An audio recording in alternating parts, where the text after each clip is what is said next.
कर्मयोगा. स्वामी समर्थांनी कर्मयोग आणि सेवेमधून भक्तीचे महत्त्व स्पष्ट केले आहे, ज्यामध्ये त्यांनी जीवनाच्या प्रत्येक घटकात कार्याच्या माध्यमातून भक्ती करण्याचे महत्त्व पटवून दिले आहे. त्यांच्या शिकवणीत काम, सेवा आणि समर्पण यांना फार मोठे स्थान आहे. कर्मयोगाचे महत्त्व. स्वामी समर्थांचे म्हणणे असे होते की आपले कर्म किंवा कार्य हे भक्तीचे एक माध्यम आहे. त्यांनी कर्मयोग म्हणजे प्रत्येक कामात ईश्वरभाव ठेवून केलेले कार्य असे म्हटले आहे. त्यानुसार काम करत असताना आपला स्वार्थ, अहंकार बाजूला ठेवून ईश्वराच्या सेवेत मन लावणे हे खरे कर्मयोग आहे. उदाहरणार्थ, जर एखादी व्यक्ती आपल्या रोजच्या जीवनात काहीही कार्य करत असेल, जसे की शेतात काम करणे, गृहिणी म्हणून कुटुंबाची सेवा करणे किंवा शाळेत मुलांना शिकवणे, तर ती व्यक्ती जर मनापासून, श्रद्धेने आणि इमानदारीने हे कार्य करत असेल, तर ती देखील ईश्वराची सेवा आहे. स्वामी समर्थांनी कर्मयोग आणि सेवेमधून भक्तीचे महत्त्व स्पष्ट करताना त्याच्या आध्यात्मिक तत्वज्ञानाचा जोर देऊन समाजात एक नवीन दिशा दिली. त्यांच्या शिकवणीत कर्म, सेवा आणि निःस्वार्थ भक्ती यांना फार मोठे स्थान होते. स्वामी समर्थांचे शिक्षण आजही आपल्याला सांगते की भक्ती फक्त ध्यान किंवा पूजापाठ यांमध्ये नाही, तर आपल्या कार्यात आणि सेवेत देखील असते. त्यांचे तत्वज्ञान समजून घेण्यासाठी आपण त्यांच्या जीवनाच्या काही महत्त्वाच्या घटकांचा विचार करू शकतो. स्वामी समर्थांचे तत्वज्ञान आणि जीवन प्रेरणा. स्वामी समर्थ, त्यांचे संपूर्ण नाव श्री स्वामी समर्थ अक्कलकोट महाराज, महाराष्ट्रात प्रसिद्ध संत असून त्यांनी 19व्या शतकात आपली शिकवण दिली. त्यांचे संपूर्ण जीवन भक्ती आणि सेवेमध्ये घालविले. अक्कलकोट येथे त्यांचे दर्शन घेण्यासाठी भक्तांचा सत्तोघ चालू असायचा. त्यांनी आपल्या भक्तांना कर्मयोग आणि सेवेमधून जीवन जगण्याचा मार्ग दाखविला. त्यांच्या मते मनुष्याने केवळ व्यक्तिगत सुखासाठी काम करता त्याच्या कार्यात भक्तिभाव आणला पाहिजे. कर्मयोगाची परिभाषा. स्वामी समर्थांच्या शिक्षणात कर्मयोगाचे महत्त्व अत्यंत विशेष आहे. कर्मयोग म्हणजे काय हे स्पष्ट करताना स्वामी समर्थ म्हणतात की जेव्हा आपण प्रत्येक कार्यात भगवंताचा विचार ठेवून काम करतो, त्यावेळी कर्मयोग सिद्ध होतो. कर्मयोग म्हणजे आपले कर्म भगवानाकडे अर्पण करणे, कोणत्याही प्रतिफलाची अपेक्षा न ठेवता कार्य करणे. कर्मयोगाच्या माध्यमातून मनुष्य आध्यात्मिक उन्नती साधतो. स्वामी समर्थांनी सांगितले की कर्म म्हणजे ईश्वराची पूजा आणि कर्मयोगाचं महत्त्व ते सांगतात की आपली कामे जेवढी सजगतेने आणि श्रद्धेने केली जातात, तेवढेच ते ईश्वराच्या नजरेत महत्त्व प्राप्त करतात. उदाहरणार्थ, आपण कोणतेही कार्य करत असताना ते कार्य भगवंताच्या सेवेसाठी म्हणून मानले पाहिजे. याचा अर्थ असा नाही की प्रत्येक वेळी ध्यानस्थ स्थितीत असावे, परंतु कार्य करत असताना ईश्वराला समर्पित भावनेने केलेली प्रत्येक कृती कर्मयोग आहे. स्वामी समर्थांनी कर्मयोगाची परिभाषा आणि महत्त्व स्पष्ट करण्यासाठी एक सुसंगत आणि संपूर्ण दृष्टिकोन दिला आहे. कर्मयोग म्हणजे कार्य आणि भक्ती यांचा संगम. स्वामी समर्थांच्या विचारानुसार कर्मयोग म्हणजे प्रत्येक कार्यात ईश्वराचे स्मरण ठेवणे आणि कोणत्याही फलाची अपेक्षा न ठेवता कार्य करणे. चला याबद्दल अधिक सविस्तरपणे पाहूया. कर्मयोग म्हणजे काय? कर्मयोग ही एक संकल्पना आहे जी साधारणपणे कर्म म्हणजे कार्य आणि योग म्हणजे एकत्र येणे किंवा जोडणे हे दर्शवते. यामुळे कर्मयोग म्हणजे कार्य करणे आणि त्याला भक्ती, समर्पण आणि ईश्वराचे स्मरण यांच्यासह एकत्र करणे. स्वामी समर्थांचे मानणे आहे की कर्मयोगामुळे मानवाला आध्यात्मिक उन्नती साधता येते. कार्यात भक्तीचे समावेश. स्वामी समर्थांनी कर्मयोगात स्पष्ट केले आहे की कार्य करणे म्हणजे केवळ शारीरिक श्रम करणे नव्हे, तर त्या कार्यात आपल्या मनाचा, हृदयाचा आणि आत्म्याचा समावेश असावा लागतो. म्हणजेच जेव्हा आपण काम करत आहोत, तेव्हा त्या कार्यात ईश्वराचे स्मरण ठेवणे आवश्यक आहे. या संदर्भात स्वामी समर्थ म्हणतात, ज्यावेळी आपण आपल्या कर्मात भगवंताला समर्पित करतो, तेव्हा तीच खरी भक्ती आहे. निष्काम कर्म. स्वामी समर्थांचे कर्मयोगातील एक महत्त्वाचे तत्व म्हणजे निष्काम कर्म. निष्काम म्हणजे फळाची अपेक्षा न ठेवता केलेले कार्य. स्वामी समर्थांचे सांगणे आहे की आपले कार्य ईश्वराच्या सेवेत समर्पित असावे आणि त्याचे फल कोणतेही असो त्याबद्दल चिंता करू नये। यामुळे भक्ताला कार्यामध्ये एकात्मता आणि समाधान मिळते। उदाहरणार्थ, एक शेतकरी जेव्हा आपल्या शेतात काम करतो तेव्हा जर त्याने त्या कामात ईश्वराचे स्मरण ठेवले तर त्याचे कार्य कर्मयोग ठरते। येथे त्याने फळाची अपेक्षा केली नाही तर तो आपल्या कार्यात समर्पित आहे। समर्पणाची भावना। स्वामी समर्थांचे विचार आहेत की कर्मयोग साधण्यासाठी समर्पणाची भावना अत्यंत आवश्यक आहे। समर्पण म्हणजे आपल्या इच्छांना, आकांक्षांना आणि अहंकाराला बाजूला ठेवणे आणि ईश्वराच्या इच्छेचा स्वीकार करणे। स्वामी समर्थांनी आपल्या भक्तांना शिकवले आहे की आपले सर्व कार्य ईश्वराच्या सेवेत आहे आणि यासाठी आपल्याला सर्व प्रकारच्या स्वार्थांपासून दूर राहावे लागेल। कार्यामध्ये आस्था। स्वामी समर्थांच्या मते कर्मयोगामध्ये आस्था असणे महत्त्वाचे आहे। आस्था म्हणजे विश्वास, श्रद्धा आणि दृढ निश्चय। जेव्हा आपण आपल्या कार्यात आस्था ठेवतो तेव्हा आपल्या कार्यात तृप्तता, आनंद आणि शांती येते। स्वामी समर्थांचे म्हणणे आहे की जेव्हा तुम्ही मनाने, हृदयाने आणि आत्म्याने कार्यात गुंतता तेव्हा ईश्वर तुमच्याशी संलग्न होतो। संतुलन साधणे। स्वामी समर्थांनी कर्मयोगाच्या विचारात संतुलन साधण्याचे महत्त्व स्पष्ट केले आहे। जीवनात काम आणि भक्ती यांमध्ये संतुलन राखणे आवश्यक आहे। प्रत्येक व्यक्तीने त्यांच्या कार्यात भक्तीचे स्थान राखले पाहिजे आणि त्याच वेळी त्यांनी त्यांच्या दैनंदिन जीवनातील कर्तव्ये पार करण्यासाठी कष्ट केले पाहिजे। जीवनाचा अर्थ। स्वामी समर्थांच्या कर्मयोगाच्या दृष्टिकोनानुसार कर्मयोग म्हणजे जीवनाचा अर्थ समजून घेणे। कार्य हे जीवनाचे एक महत्त्वाचे अंग आहे आणि कर्मयोगामुळे व्यक्तीला जीवनातील उद्देश आणि स्थिरता प्राप्त होते। स्वामी समर्थांचे सांगणे आहे की आत्मा कार्यात आहे, त्यातच ईश्वर आहे। कर्मयोग आणि आत्मज्ञान। स्वामी समर्थांचे विचार स्पष्ट करतात की कर्मयोगाने व्यक्तीला आत्मज्ञान प्राप्त करता येते। जेव्हा व्यक्ती आपल्या कार्यात निस्वार्थ भावनेने कार्य करते तेव्हा तो आपल्या अंतर्मनातील सत्यतेसाठी मार्ग शोधतो। आत्मज्ञानाच्या या प्रक्रियेमध्ये व्यक्ती ईश्वराच्या आशीर्वादाने आणि कृपेने ज्ञान प्राप्त करतो। सेवेमधील भक्ती। स्वामी समर्थ म्हणतात की दुसऱ्यांची सेवा हाच ईश्वराची खरी सेवा आहे।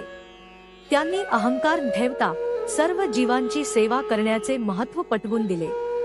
त्यांच्या मते सेवा हीच खरी भक्ती आहे, कारण सेवेत स्वार्थ नसतो आणि ह्याच सेवाभावनेतून ईश्वराच्या जवळ जाण्याची प्रेरणा मिळते। एक उदाहरण म्हणजे जर एखादा व्यक्ती अन्नदान करतो त्यात तो केवळ उपकार किंवा दान देण्याच्या भावनेने नव्हे तर सेवाभावाने काम करतो, त्या क्षणी तो भक्ती करत आहे कारण त्याच्या मनात ईश्वराचे स्मरण आणि कृपेची अपेक्षा आहे। हीच भावना त्या व्यक्तीला स्वामी समर्थांच्या शिकवणीप्रमाणे भक्तीत रूपांतरित करते। स्वामी समर्थांनी सेवा या संकल्पनेचे महत्त्व आणि अर्थ स्पष्ट करण्यासाठी अनेक विचार आणि तत्त्वे मांडली आहेत। त्यांनी त्यांच्या शिकवणींमध्ये सेवा या संकल्पनेला भक्तीचा आधार मानला आहे। सेवा म्हणजे दुसऱ्यांचे कल्याण करणे, ज्यामध्ये स्वार्थ आणि अहंकाराचे उच्चाटन होऊन एक नवे जीवन अनुभवले जाते। चला, स्वामी समर्थांनी सेवा विषयी काय सांगितले आहे ते सविस्तर पाहूया। सेवा म्हणजे काय? स्वामी समर्थांच्या दृष्टिकोनात सेवा म्हणजे दुसऱ्यांच्या कल्याणाची चिंता करणे, त्यांना सहाय्य करणे आणि त्यांच्या समस्यांचे निराकरण करण्याचा प्रयत्न करणे। सेवा ही एक निस्वार्थ भावना आहे, ज्यामध्ये व्यक्ती दुसऱ्याच्या सुखदुःखात सामील होतो। स्वामी समर्थांचे म्हणणे आहे की जो दुसऱ्यांची सेवा करतो तो प्रत्यक्षात ईश्वराची सेवा करतो, यामुळे सेवा ही ईश्वराशी जवळीक साधण्याचा एक मार्ग आहे। निस्वार्थ सेवा। स्वामी समर्थांनी निस्वार्थ सेवेला महत्त्व दिले आहे। निस्वार्थ म्हणजे फळाची अपेक्षा न ठेवता। जेव्हा आपण दुसऱ्यांच्या सेवेत जातो तेव्हा आपल्या मनात कोणताही स्वार्थ नसावा लागतो। स्वामी समर्थांचे विचार आहेत की निस्वार्थ सेवा म्हणजे ईश्वराची कृपा मिळविण्यासाठी केलेले कार्य। निस्वार्थ सेवेमुळे मनुष्याच्या अंतर्मनात प्रेम, सहानुभूती आणि श्रद्धा यांची भरभराट होते। उदाहरणार्थ, एक व्यक्ती जेव्हा गरीब किंवा गरजू व्यक्तीला मदत करते तेव्हा ती सेवा निस्वार्थ असते, जर त्या व्यक्तीला कोणताही लाभ मिळवण्याची अपेक्षा नसेल। यामुळे सेवेला एक दिव्यता प्राप्त होते आणि ती व्यक्ती आध्यात्मिक दृष्ट्या उन्नत होते। सेवेमध्ये श्रद्धा आणि आस्था। स्वामी समर्थांच्या विचारानुसार सेवा करताना श्रद्धा आणि आस्था असणे महत्त्वाचे आहे। श्रद्धा म्हणजे दुसऱ्यांसाठी केलेली सेवा एक दिव्य कार्य आहे, ज्यात आपल्या कर्तव्याची भावना असते। स्वामी समर्थांचे म्हणणे आहे की सेवा ही तात्कालिक सुखासाठी नसून आत्मिक समाधानासाठी केली जाते। हे स्पष्ट करते की आपल्याला सेवेत रुची असली पाहिजे आणि ती विश्वासाने केली पाहिजे। उदाहरणार्थ, जेव्हा एक व्यक्ती वृद्ध किंवा अपंग व्यक्तीला मदत करते, तेव्हा त्याला त्या सेवेत आनंद मिळवावा लागतो। यामुळे ती सेवा अधिक प्रभावी आणि अर्थपूर्ण बनते। सेवा म्हणजे भक्ती। स्वामी समर्थांनी स्पष्ट केले आहे की सेवा म्हणजे भक्ती। जेव्हा आपण दुसऱ्यांची सेवा करतो, तेव्हा आपण ईश्वराचे कार्य करत आहोत। भक्ती ही केवळ पूजा किंवा ध्यान करण्यामध्ये नाही, तर आपल्या कर्तव्यांमध्ये, कामात आणि सेवा करण्यात आहे। स्वामी समर्थांचे शिक्षण आहे की ज्यावेळी आपण निस्वार्थ भावनेने सेवा करतो, तेव्हा तीच खरी भक्ती आहे। सेवेच्या या संदर्भात भक्तीचा अर्थ फक्त ईश्वराची आराधना करणे नाही, तर आपल्याला आसपासच्या व्यक्तींची देखील काळजी घ्यावी लागते। जेव्हा आपण इतरांच्या दुःखांमध्ये सहभागी होतो, तेव्हा आपली सेवा सच्ची भक्ती बनते। कार्यामध्ये सेवा। स्वामी समर्थांनी कामाच्या संदर्भात सेवा या संकल्पनेवर जोर दिला आहे। प्रत्येक कार्यात, जसे की घरगुती कामे, शाळेतील शिक्षण, सामाजिक सेवा इत्यादींमध्ये सेवा भावनेचा समावेश असावा लागतो। उदाहरणार्थ, एक शिक्षक जेव्हा विद्यार्थ्यांना शिकवतो, त्यावेळी त्याला त्यांच्या उज्ज्वल भविष्याची काळजी घेतो आणि यामध्ये त्याचा निस्वार्थ सेवा भाव असतो। स्वामी समर्थ म्हणतात की काम करताना जर आपण दुसऱ्यांसाठी हे करत असाल, तर तीच खरी सेवा आहे। यामुळे व्यक्तीचे कार्य सकारात्मक बनते आणि ते समाजासाठी योगदान देते। जीव सेवा। स्वामी समर्थांनी सर्व जीवांची सेवा करण्याचे महत्त्व पटवून दिले आहे। त्यांच्या मते सर्व जीव हे एक समान आहेत आणि त्यांना मदत करणे हे ईश्वराच्या कार्याचे एक भाग आहे। त्यामुळे प्रत्येक व्यक्तीने त्यांच्या आजूबाजूच्या व्यक्तींची, प्राण्यांची आणि पर्यावरणाची देखील काळजी घ्यावी। त्यांच्या शिक्षणात प्राण्यांना देखील मानवी जीवनाचा समान अधिकार आहे आणि त्यांना त्रास देणे किंवा त्यांना दुर्लक्ष करणे हे चुकीचे आहे। स्वामी समर्थ म्हणतात की सर्व जीवांना सन्मान द्या, त्यांची सेवा करा आणि त्यांच्यावर प्रेम करा। सेवा करणाऱ्याचे गुण। स्वामी समर्थांनी सेवा करणाऱ्याला काही गुण शिकवले आहेत। त्यात प्रमुख आहेत सहानुभूती। दुसऱ्यांच्या दुःख आणि समस्यांबद्दल सहानुभूती ठेवणे आवश्यक आहे। यामुळे आपल्याला त्यांच्या समस्यांमध्ये समजून घेता येते। निस्वार्थता। सेवा करताना स्वार्थाचा त्याग करणे। यामुळे सेवा अधिक पवित्र आणि दिव्य बनते। समर्पण। काम करताना मनाने ईश्वराचे स्मरण ठेवणे। यामुळे आपली सेवा अधिक अर्थपूर्ण बनते।